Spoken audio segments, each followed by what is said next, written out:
زندگی آج کی زندگی ہے، اس وقت کی زندگی، اس وقت میں زندہ ہوں، یہی میری زندگی ہے. جب یہ نہیں رہے گی تو کچھ بھی نہیں رہے گا، ساری سوچیں دھری کی دھری رہ جائے. اس لیے ضروری ہے کہ اس وقت سے میں فائدہ اٹھا لوں، اپنے آج سے فائدہ اٹھا لوں، اس لمحے سے فائدہ اٹھا لوں، اس کو خوبصورت بنا لوں، اس کو موسٹ پروڈکٹیو بنا لوں، یہ بیکار نہ گزرے. اس کے لیے ہمیں یہ دیکھنا ہے کہ کس وقت میں کرنے کا کیا کام ہے. سب سے پہلے ہمیں اگر اپنا ٹائم ٹیبل بنانا ہے ڈیلی، مثلا ایک دن کی پلاننگ کرنی ہے، تو سب سے فرسٹ اینڈ فورموسٹ ہمیں یہ دیکھنا ہوگا کہ فرائض کیا ہیں ہمارے، ان کو فل کر لیں. مثلا نمازیں سب سے پہلا فرض ہے.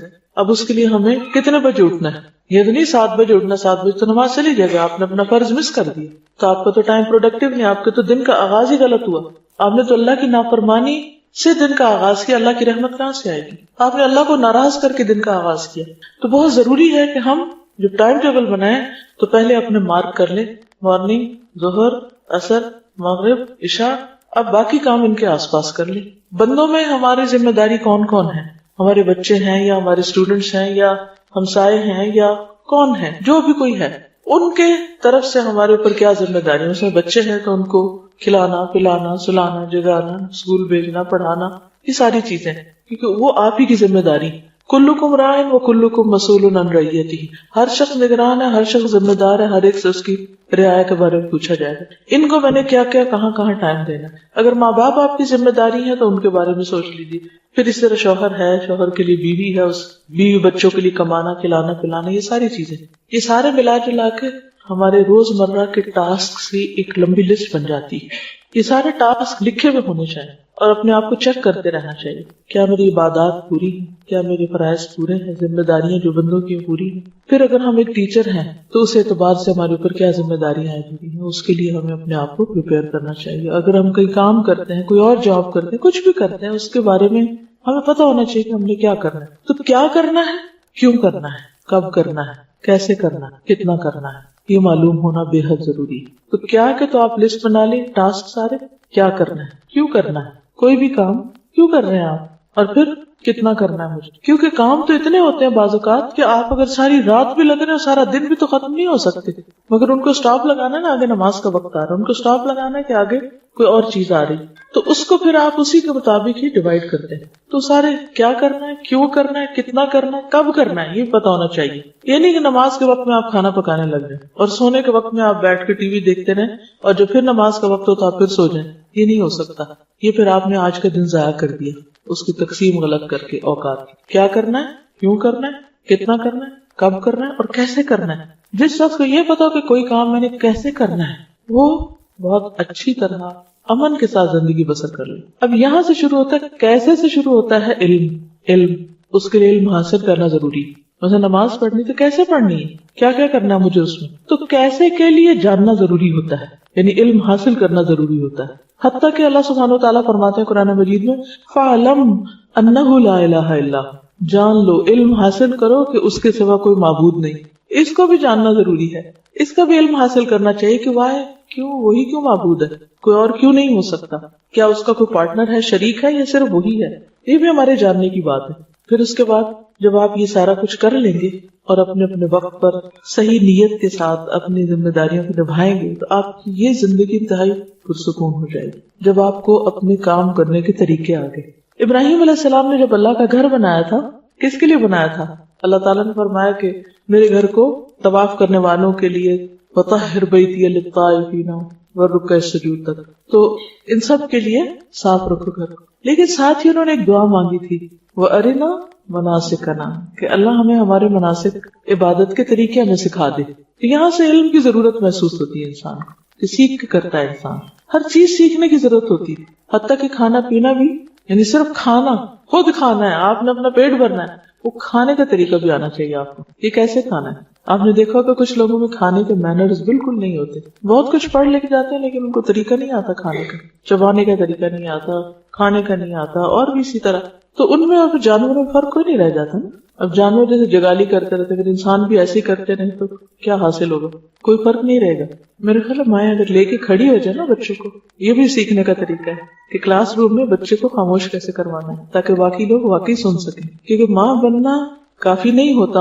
یہ سیکھنا ضروری ہے کہ بچے کو پالنا کیسے، بچے کو خاموش کیسے کرانا ہے، بچے کو کھلانا کیسے، پلانا کیسے، سلانا کیسے، چپ کیسے کرانا ہے، بلوانا کیسے، یہ سب کچھ بھی سیکھنے سے تعلق رکھتا ہے. تو بہرحال بات یہ ہے کہ ہر چیز سیکھنے کی ضرورت ہوتی ہے اور سیکھنے کی بہت فضیلت ہے. اب سیکھنے میں بہت سی چیزیں ہم پیسیولی سیکھتے ہیں. پیسیولی سیکھنے کا کیا مطلب ہے کہ وہ ہر وقت ہماری یہ کھڑکیاں کھلی، کان بھی کھلے، آنکھیں بھی کھلے. کچھ چیزیں ہم دیکھ کے سیکھ رہے ہوتے ہیں بغیر کسی انٹینشن کے، خود بخود ہمارے اندر جاری. کچھ چیزیں ہم سن رہے ہوتے ہیں، آوازوں سے آ رہی ہوتی ہیں اور ہم سیکھ رہے ہوتے ہیں. مثلاً آپ گھر سے نکلے کسی کام سے، رستے میں کوئی میوزک کی آواز سنی، آپ نے کوئی گانا لگا ہوا تھا، کسی نے آپ کو نہیں سکھایا، وہ گانا آپ نے سنا اور تھوڑی دیر کے بعد آپ خود بھی اسی ٹیون میں گانے لگ گئے. یہ کیا ہوا آپ کے ساتھ؟ کیا آپ گھر سے گانا یاد کرنے کے ارادے سے نکلے تھے؟ نہیں، لیکن بغیر آپ کے ارادے، نیت کے، وہ آپ کے ازبر ہو گیا، آپ نے سنا اور آپ کو یاد ہو گیا. تو اسی طرح کچھ چیزیں انسان نہ چاہتے ہوئے بھی سیکھتا چلا جاتا ہے. اس لیے بہت ضروری ہوتا ہے کہ اچھے لوگوں کی کمپنی میں ہو. اچھے لوگوں کی کمپنی سے انسان بہت سی چیزیں بغیر کسی تکلیف کے سیکھ جاتا ہے، صرف دیکھ دیکھ کے سیکھ جاتا ہے، سن سن کے سیکھ جاتا ہے. تو اچھی کمپنی میں ہونا جو ہے یہ اللہ تعالیٰ کی ایک بہت بڑی رحمت ہے، بہت بڑی نعمت ہے. اور پھر اس کے بعد انسان نیت، ارادے اور کوشش کے ساتھ سیکھے. تو آپ سب اپنی ایک لسٹ بنائیں کہ آپ کو ابھی تک کیا کیا نہیں آتا جو آپ کو آنا چاہیے. مثلا اللہ نے ہم کو اپنی عبادت کے لیے پیدا کیا، لیکن ہمیں عبادت کرنی نہیں آتی، ہمیں نماز پڑھنی نہیں آتی، ہمیں زکوٰۃ دینے کا طریقہ ہی نہیں پتا. ہم کبھی راہ چلتے اس سے کچھ پوچھ لیتے ہیں، اس سے وہ کچھ بتا دیتا ہے، وہ کچھ، پھر دونوں کی کنفیوژن پہ کہتے ہیں چھوڑو پر اس کام کو کیا کرنا. لیکن جو فرائض ہے تو پوچھ ہوگی، آپ نہیں کریں گے تو پوچھ ہوگی، غلط کریں گے تو پوچھ ہوگی، لہٰذا سیکھنا ضروری ہے. تو ایک تو آپ اپنے ضرور لسٹ بنائیں کہ ابھی تک آپ کو کیا کیا نہیں آتا، جو آپ کو ایک بنیادی طور پر اپنی ذات کا خیال رکھنے، اپنے بچوں کا خیال رکھنے، اپنے گھر کا، اپنے انوائرمنٹ کا، اور جس کام کے لیے آپ پیدا ہوئے اللہ کی عبادت ہے، وہ آنا ہی چاہیے. اگر وہ نہیں آئے تو آپ نے اپنی زندگی گنوا دی، چاہے آپ ڈھیروں کتابیں پڑھ جائیں. اسی لیے آپ نے دیکھا ہوگا کہ بعض اوقات کچھ لوگ بہت ہائیلی ایجوکیٹڈ ہوتے ہیں، بڑی ڈگریوں کے مالک ہوتے ہیں، لیکن ان کی گھریلو زندگی جہنم ہوتی ہے. ان کو آپس میں نباہ نہیں کرنا آتا، ہسبینڈ وائف کو نباہ نہیں کرنا آتا، بچوں سے بات نہیں کرنی آتی، ان کی بات نہیں سمجھتے.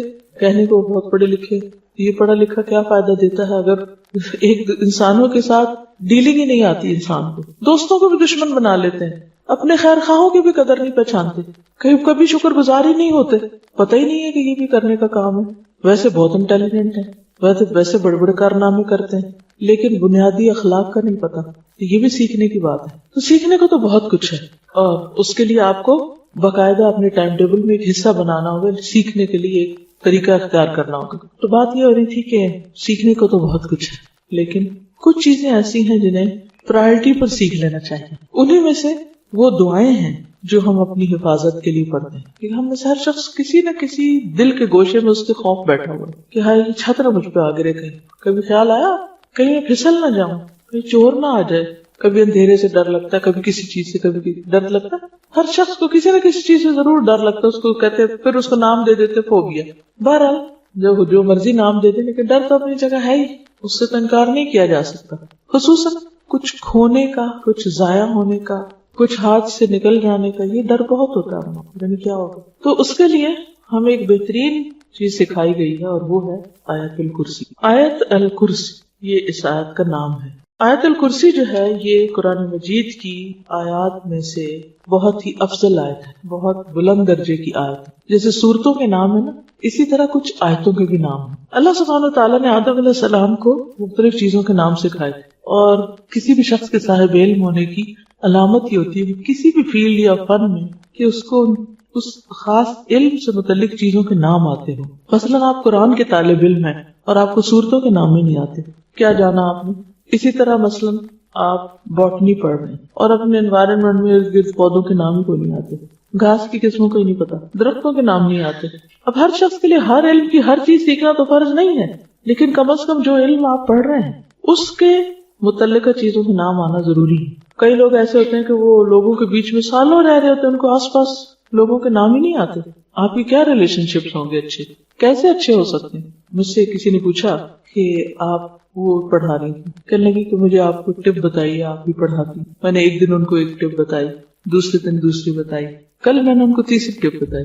تیسری ٹپ یہ تھی کہ اپنے گروپ کو جس کو آپ پڑھا رہے ہیں اس کی تمام اسٹوڈینٹس کے نام یاد کریں اور اسٹوڈینٹس کو ناموں سے بلائیں. کہنے یہ تو بہت ہی مشکل ہے, چھوٹا سا گروپ ہے, یہ تو بہت ہیوج کلاس ہے, اس میں ہوتی ہے obviously سے مشکل, لیکن میں پوری کوشش کروں گی. میں نے کہا اس سے آپ فرق جانیں گے کہ اسٹوڈنٹ اور ٹیچر کا جب تک کنیکشن نہیں ہوتا تو علم پاس نہیں, وہ صرف انفارمیشن ہو, آپ سیکھ نہیں سکتے اور آپ کو پتہ نہیں آپ آس پاس کون بیٹھا ہوا ہے, وہ کیا کر رہا ہے. اور ان کو میں نے اتفاق سے یہی حدیث دلیل کے طور پر دی کہ حضور صلی اللہ علیہ وسلم نے ابی ابن کعب کو شاباش دی تھی کہ تمہیں علم مبارک ہو اے ابو المنذر. آپ کو صرف ان کا نام نہیں, ان کی کنیت بھی پتا تھی. اور آپ کو پتا ہے کہ کتنے بے شمار صحابہ ہیں آپ کے آس پاس, لیکن آپ کو ان کے نام آتے تھے. تو اپنے آس پاس کے لوگوں کے نام جاننا, جس گھر میں آپ رہتے ہیں اس کے مختلف ڈائریکشن کا معلوم ہونا کہ سورج کدھر سے نکلتا ہے, قبلے کا رخ کیا ہے. آپ کہتی ہوں کہ یہ کس کو نہیں پتا. ریسنٹلی مجھے اس کا اتفاق ہوا, میں کہیں گئی ہوئی تھی تو میں نے ان سے کہا, بچی تھی اس گھر میں 11-12 سال کی, میں نے کہا بیٹا قبلے کا رخ کدھر ہے, ٹوٹلی اپوزٹ ڈائریکشن بتائی.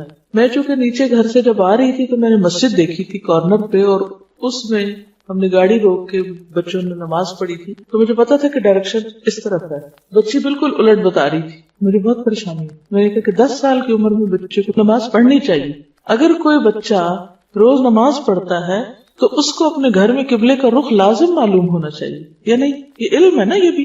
اگر ہمارے بچوں کو اپنے ہی گھر میں قبلے کا رخ پتا نہیں تو اس کا مطلب ایک فرائض میں سے ایک فرض ان کا چھوٹ رہا ہے. وہ خود تو پتہ نہیں کہ آپ پڑھتے ہیں یا نہیں, کہ مہمان کو بھی غلط بتا دے اس کی نماز بھی گئی. تو یہ بے حد ضروری ہے کہ ہم فرض درجے کے جو علم ہے ہم پر وہ ہم ضرور جانیں. تو بہرحال کہنے کی بات یہ تھی کہ قرآن مجید کی مختلف آیات کے بھی نام ہیں, سب کے نہیں ہیں لیکن کچھ کے, مثلا آیت دین ہے, آیت الکرسی ہے. تو آیت الکرسی وہ آیت ہے جس میں کرسی کا لفظ آتا ہے, اور یہ قرآن مجید کی سب سے اعلیٰ اور افضل آیت ہے.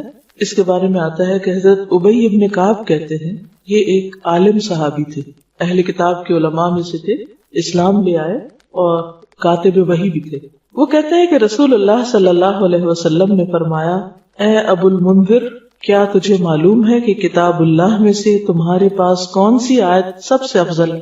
میں نے عرض کیا, اللہ اور اس کا رسول ہی بہتر جانتے ہیں. آپ نے فرمایا, اے ابو المنذر, کیا تجھے معلوم ہے کتاب اللہ میں سے تمہارے پاس کون سی آیت سب سے افضل ہے؟ دوبارہ پوچھا. میں نے عرض کیا, اللہ لا الہ الا هو الحی القیوم, یعنی آیت الکرسی. آپ نے میرے سینے پر ہاتھ پھیرا شاباش دینے کے لیے اور فرمایا, ابو المنذر, تمہیں علم مبارک ہو, یعنی تم جانتے ہیں. اس ایک حدیث کے اندر بہت کچھ ہے سیکھنے کے لیے. مثلا سب سے پہلے تو نبی صلی اللہ علیہ وسلم کا طریقہ تعلیم معلوم ہوتا ہے کہ آپ نے اپنے صحابی کو سوال کیا, یہ نہیں کہا کہ میں تمہیں بتاتا ہوں. ہمیں تو کوئی بات پتا ہو تو ہم کیا کہتے ہیں, ادھر میں تمہیں بتاؤں. لیکن آپ نے پوچھا. کیوں پوچھا؟ کہ اگر انہیں پہلے سے معلوم ہے تو اس سے کیا ہو. سوال کرنے سے ایک تو ایک انٹریکشن ہوتی ہے, دوسرے کو اہمیت بھی دی جاتی ہے, اس سے ایک تعلق پیدا ہو جاتا ہے. اور پھر اس کے بعد یہ ہے کہ صحابی کے پارٹ پر یہ بات پتہ چلتی ہے کہ صحابی جو ہیں وہ کہتے ہیں کہ اللہ اور اس کا رسول بہتر جانتے ہیں. حالانکہ پتہ ہے ان کو, لیکن پھر بھی کیا کہتے ہیں, اللہ اور اس کا رسول بہتر جانتے ہیں. کیوں؟ تاکہ اگر میرے علم سے زیادہ وہاں ہے تو پہلے مجھے وہ مل جائے. میں اگر ایک بات بتا دوں گا جو مجھے پتا تو ہو سکتا ہے کہ مجھے اگلی چیز نہ پتا. لیکن حضور صلی اللہ علیہ وسلم بھی محسوس کر رہے ہیں کہ ان کو معلوم ہے, شاید یہ جھجک رہے ہیں یا عجز کا مظاہرہ کر رہے ہیں. آپ دوبارہ پوچھتے ہیں اور اسی ٹون میں پوچھتے ہیں, اے ابو المنذر, کیا تمہیں معلوم ہے کہ کتاب اللہ میں سے سب سے افضل آیت کون سی ہے؟ تو پھر اس پر وہ جواب دیتے ہیں, میں نے عرض کیا, اللہ لا الہ الا هو الحی القیوم. پھر آپ سینے پہ ہاتھ پھیرتے ہیں, اس طرح تھپکی دیتے ہیں. اس کا مطلب ہے کہ وہ قریب بیٹھے ہوئے ہیں, ریچ میں ہیں آپ کی. ہو سکتا ہے دور بھی ہو تو بلا کے شاباش دی. تو طالب علم کو تھپکی دینا یا اس پہ ہاتھ پھیرنا یا شاباش دینا اس کی ہمت بندھاتا ہے, اس کو انکریج کرتا ہے, اس کو اور زیادہ علم کا شوق دلاتا ہے. اور پھر آپ فرماتے ہیں کہ تمہیں علم مبارک, شاباش. آپ خوش ہو جاتے ہیں اور دعا دیتے ہیں. اچھا, ہم عام طور پر کسی کو کوئی بات پتا ہو یا کسی کو معلوم ہو تو اس پر اس کی تعریف نہیں کرتے یا اس کی ہمت نہیں بندھاتے, جبکہ استاد کا فرض بنتا ہے کہ اچھا جواب آنے پر, درست جواب آنے پر ضرور کچھ نہ کچھ دعا دے, مثلا بارک اللہ فیکم, شاباش, کوئی بھی اچھا ورڈ, گڈ اسٹروک دے. تو اس حدیث سے پتہ چلتا ہے کہ آیت الکرسی جو ہے یہ سب سے اعلیٰ اور افضل آیت ہے. پھر اسی طرح ایک اور حدیث ہے, حضرت ابن اسقا کہتے ہیں رسول اللہ صلی اللہ علیہ وسلم صفہ میں تشریف لائے. صفہ کیا تھا؟ وہ چبوترا جس پر صحابہ بیٹھ کر پڑھا کرتے تھے, وہیں رہتے تھے, وہیں پڑھتے تھے. تو ایک آدمی نے آپ سے سوال کیا, یا رسول اللہ سب سے زیادہ عظمت والی آیت کون سی ہے؟ آپ نے فرمایا اللہ لا الہ الا هو الحی القیوم, یعنی پوری آیت الکرسی. تو اس سے بھی بات مزید واضح ہو جاتی ہے, اس کو تقویت ملتی ہے کہ یہی آیت سب سے افضل ہے. اب اس آیت کو ایک طرف تو سب سے افضل کہا گیا اور دوسری طرف اس آیت کو حفاظت کا ذریعہ بتایا گیا. اس کے لیے ایک بہت لمبی حدیث ہے, لیکن ایک واقعہ ہے پورا جس سے ہمیں پتہ چلتا ہے کہ آیت الکرسی جو ہے یہ شیاطین کے شر اور فتنوں سے محفوظ رکھتی ہے. انسان کو حفاظت کے لیے سب سے زیادہ جس چیز کی ضرورت ہے وہ اپنے دشمنوں سے حفاظت. دشمنوں میں سب سے بڑا دشمن شیطان, اور شیطان نظر نہیں آتا. باقی دشمن تو اگر کوئی آ رہا ہماری طرف تو ہم بھی جواباً مارنے کے لیے تیار ہو جائیں, مگر جو نظر ہی نہیں آ رہا تو اس کا کیا بنے گا؟ جو نظر نہیں آ رہا اس سے کیسے بچیں گے؟ ہم بچ سکتے, ہم اس کا مقابلہ کر سکتے, پکڑ سکتے ہیں, کیا ماریں گے اس کو؟ مجھے یاد ہے وہ چھوٹی سی تھی تو میرے والدین جب کہتے تھے کہ وہ شیطان آ گیا تو ہم کہتے تھے کدھر ہے, میں ڈنڈا اٹھا لیتی, کدھر ہے میں اس کو ماروں گی. لیکن ڈنڈے سے تو نہیں مار سکتے شیطان کو آپ. ہاں آیت الکرسی پڑھیں تو اس پہ ڈنڈا ضرور پڑے گا, لیکن اگر آیت الکرسی ٹھیک ہی نہیں آتی آپ کو تو اس کو کیا اثر ہوگا؟ تو صحیح تلفظ بھی آنا چاہیے اور اس کو پڑھنا بھی چاہیے اور اس کا معنی بھی جاننا چاہیے اور اس کی فضیلت بھی معلوم ہونی چاہیے. اور یہ وہ علم ہے جس پر آپ صلی اللہ علیہ وسلم نے شاباش دی تھی. تو اگر آپ کو بھی یہ پتہ چل جائے گا تو وہ شاباش صرف ان کے لیے نہیں پر آپ سب کے لیے بھی.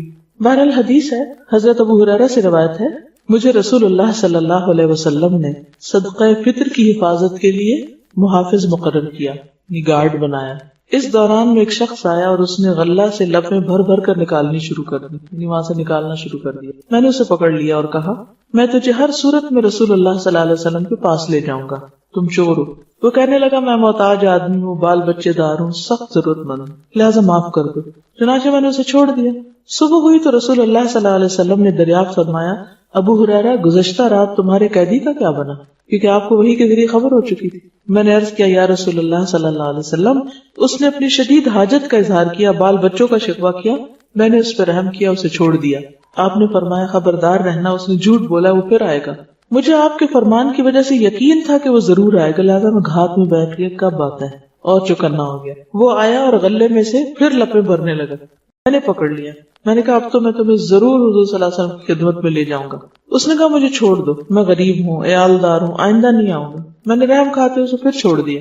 صبح ہوئی تو رسول اللہ صلی اللہ علیہ وسلم نے دریافت فرمایا اے ابو ہریرہ تمہارے قیدی نے کیا کیا؟ میں نے عرض کیا یا رسول اللہ صلی اللہ علیہ وسلم اس نے اپنی شدید ضرورت کا شکوہ کیا, عیالداری یعنی اپنی غربت کا واسطہ دیا, مجھے رحم آ گیا, لہٰذا میں نے اسے پھر چھوڑ دیا. آپ نے فرمایا خبردار رہنا, اس نے تجھ سے جھوٹ بولا ہے, وہ پھر آئے گا. چنانچہ میں تیسری بار اس کی گھات میں بیٹھ گیا, وہ آیا اور پھر غلہ کے لب بھرنے لگا, میں نے اسے پکڑ لیا. یہ تیسری بار ہے, اب میں تمہیں ضرور حضور صلی اللہ علیہ وسلم کے پاس لے جاؤں گا. ہر بار تو وعدہ کرتا نہیں آؤں گا لیکن پھر آ جاتا. اس نے کہا اچھا میں تمہیں ایسے کلمات بتاتا ہوں جن سے اللہ تجھے فائدہ دے گا, لیکن اس کے بدلے مجھے چھوڑ دو. یعنی اسے ہوا نا کہ اب تمہیں پکڑا گیا تو کچھ دے کے چھوٹنا پڑے گا. میں نے پوچھا وہ کیا کلمات ہیں, کون سا کلام ہے, کون سا وظیفہ ہے کہ جسے پڑھ کے میں اپنے چور سے بچ سکتا ہوں, یعنی چور واپس نہ آئے. اس نے کہا جب تو رات سونے کے لیے اپنے بستر پہ آئے تو آیت الکرسی پڑھ لیا کر. ایک فرشتہ ساری رات تیری حفاظت کرے گا, ساری رات فرشتہ تیری حفاظت کرے گا, صبح تک شیطان تیرے پاس نہیں آئے گا. یہ سن کر میں نے اسے پھر چھوڑ دیا. صبح ہوئی تو رسول اللہ صلی اللہ علیہ وسلم نے دریافت کیا ابو ہریرہ کل رات تیرے قیدی نے کیا کیا؟ میں نے عرض کیا یا رسول اللہ اس نے کہا میں تجھے ایسے کلمات سکھاتا ہوں جن سے اللہ تجھے نفع پہنچائے گا. چنانچہ اس کے بتانے پر میں نے اسے چھوڑ دیا. آپ نے دریافت کیا وہ کیا کلمات ہیں؟ میں نے عرض کیا. اس نے بتایا کہ جب تو رات اپنے بستر پر آئے تو اول سے آخر تک آیت الکرسی پڑھ لے.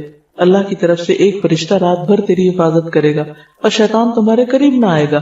صحابہ کرام چونکہ خیر و بھلائی کے زیادہ حریص تھے اس لیے آپ نے حضرت ابو ہریرہ کو کچھ نہیں کہا بلکہ فرمایا ہاں اس نے تجھ سے سچی بات کہی لیکن وہ خود جھوٹا ہے. تجھے معلوم ہے 3 راتوں سے تمہارے پاس کون آ رہا تھا؟ حضرت ابو ہریرہ نے عرض کیا نہیں. آپ نے فرمایا وہ شیطان تھا.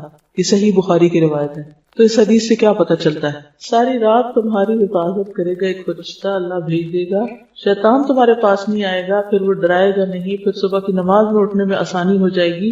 بہت سارے فائدے ہیں اس کے. اور اگر ہم فوت ہو گئے رات کو، کیونکہ رات کو فوت بھی ہو سکتا ہے انسان، کئی لوگوں کو آپ نے سنا ہوگا کہ وہ رات سوئے تو اٹھے نہیں، تو کم از کم فرشتے ہمارے آس پاس میں، شیطان تو نہ ہوں. تو اس کے بہت فائدے ہیں. تو سب سے بڑا فائدہ کیا ہے کہ حفاظت. اسی لیے اس کارڈ میں حفاظت کی دعاؤں میں سب سے پہلی دعا آیت الکرسی رکھی گئی ہے. اور اس میں کرنا کیا چاہیے کہ ویسے تو ہر نماز کے بعد پڑھنی چاہیے، لیکن صبح اور شام ایک دفعہ اگر انسان پڑھتا ہے تو جنوں سے محفوظ رہتا ہے. ٹھیک ہے، خصوصی طور پر جو جنوں کا کتنا ڈر ہوتا ہے، جن چمٹ جائیں گے، وہ پتہ نہیں کیا ہو جائے گا، تو بس آیت الکرسی پڑھ لیں. جو ہی شام ہونے لگے آیت الکرسی پڑھ لیں، صبح نماز کے بعد پڑھ لیں، محفوظ ہیں آپ انشاءاللہ. ایک اور حدیث میں ہے، ابی ابن کعب اپنے باپ سے روایت کرتے ہیں کہ ان کے کھجوروں کے کھلیان تھے، کھیت تھے، باغ تھے، تو وہ اس میں کمی دیکھتے کہ کھجوریں کم ہو رہی ہیں، لگتا ہے کوئی چور ہے. تو ایک رات انہوں نے چور کو پکڑ لیا. وہ ایک جانور سے مشابہ ایک نوآور لڑکا تھا لڑکا لیکن جانور جیسی شکل. انہوں نے اس کو سلام کیا تو اس نے جواب دیا. انہوں نے کہا تم کون ہو، جن یا انسان؟ اس نے کہا میں جن ہوں. انہوں نے کہا اپنا ہاتھ میری طرف بڑھاؤ، تو اس نے ہاتھ بڑھایا. اس کا ہاتھ کتے کے ہاتھ کی طرح تھا، اس کے بال کتے کے بال کی طرح تھا. انہوں نے پوچھا کیا اس طرح جنوں کی تخلیق ہوتی ہے، ان کی شکل اس قسم کی ہے؟ اس نے کہا میں یہ جانتا ہوں کہ جنوں میں مجھ سے زیادہ شدید اور کوئی نہیں، سخت جن ہوں. انہوں نے کہا تم میرے پاس کیوں آئے ہو؟ اس نے کہا مجھے خبر ملی ہے کہ تم صدقہ کرنا بہت پسند کرتے ہو، تو میں تمہارے کھانے میں سے اپنا حصہ لینے آیا، یعنی تمہارے کھیت میں سے اپنے لیے کچھ نکالنے آیا. انہوں نے کہا کیا چیز تم سے بچا سکتی؟ اس نے کہا وہ آیت جو سورۃ البقرہ میں ہے، اللہ لا الہ الا هو الحی القیوم، جو کوئی اسے رات کو پڑھے گا وہ صبح تک مجھ سے پناہ میں رہے گا، اور جو صبح پڑھے گا وہ رات تک مجھ سے پناہ میں رہے گا. پھر جب صبح کو انہوں نے اس بات کا ذکر نبی صلی اللہ علیہ وسلم سے کیا تو آپ نے فرمایا اس خبیث نے سچ کہا. یہ حدیث المعجم الکبیر طبرانی میں روایت، اس کی جلد اول صفحہ 201، حدیث نمبر 541. تو اس سے بھی کیا پتہ چلتا ہے کہ جنوں سے انسان محفوظ رہے. مطلب اوور آل جو فرشتے آپ کے ساتھ ہوں تو اور چیزوں سے بھی بچتے. آپ کو معلوم ہے کہ چوٹ لگ رہی ہو، کچھ اور شر وغیرہ جو ہوتا ہے، لیکن خصوصی طور پر دیکھیے جو چیزیں تو ہمیں نظر آتی ہیں نا ان کو تو ہم پھر بھی روک لیتے ہیں. آگ ہے تو بند کر دیں گے، کوئی زہریلی چیز ہے تو اوپر رکھ دیں گے. مطلب مادی چیزوں کو انسان ان سے بچ کے رہتا ہے. کوئی چیز دیکھتا ہے کہ شیشہ پڑا ہے، کچھ کیل پڑا ہے تو بچ کے گزر جاتا ہے. شیطان آپ کے اوپر حاوی ہو رہا ہے، جن کو آپ کو تنگ کرنے لگا تو آپ کو تو پتہ بھی نہیں کہ کیا ہو رہا ہے. وہ تو قرآن مجید میں آتا ہے انہ یراکم هو وقبیلہ من حیث لا ترونہم. ٹھیک ہے نا، وہ اور اس کا قبیلہ تمہیں وہاں سے دیکھتے ہیں جہاں سے تم انہیں نہیں دیکھ سکتے. تو جس دشمن کو دیکھ نہیں سکتے اس سے کیسے بچنا ہے؟ یہ آیت حفاظت کے لیے. پھر اسی طرح ہر فرض نماز کے بعد آیت الکرسی پڑھنے سے انسان جنت میں داخل ہو، کیونکہ یہ افضل آیت ہے، اس میں اللہ سبحانہ وتعالیٰ کا تعارف ہے. تو اس کے لیے میں چاہوں گی کہ آپ لوگ 2-3 کام کریں. ایک تو یہ کارڈ جو آپ کے پاس ہے، اگر اس کو اپنے گھر میں کہیں بھی رکھ دیں، نظر آئے گا خوبصورت، تو جلدی سے اٹھ کے پڑھنے کا یاد بھی رہے گا. دوسرا یہ کہ ہم نے یہ کیا تھا کہ ایک پوسٹر پہ آیت الکرسی اس طرح چھپا لی تھی. یہ پوسٹر آپ کہیں اپنے گھر میں ایسی جگہ لگا لیں کہ جہاں آپ مس نہ کریں صبح شام اس کو پڑھیں.